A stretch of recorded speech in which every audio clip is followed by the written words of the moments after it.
படைத்த சடையும் பவழம் போல் வெதிய பால் வெள்ளீரும் இனித்தம் உடைய எடுத்த பொற்பாதம் காணப்பெற்றார் மனித்த பிறவியும் வேண்டுவதே இம்மாநிலத்தே. முன்னம் அவனுடைய நாமம் கேட்டாள், மூர்த்தி அவன் இருக்கும் வண்ணம் கேட்டாள், இல்லை அவனுடைய ஆளோ கேட்டாள், பெயர்த்தும் அவனுக்கே பிச்சியானாள்.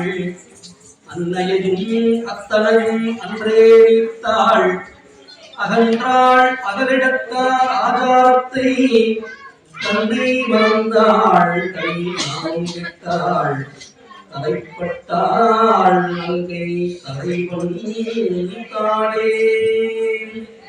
மனோபஹரதே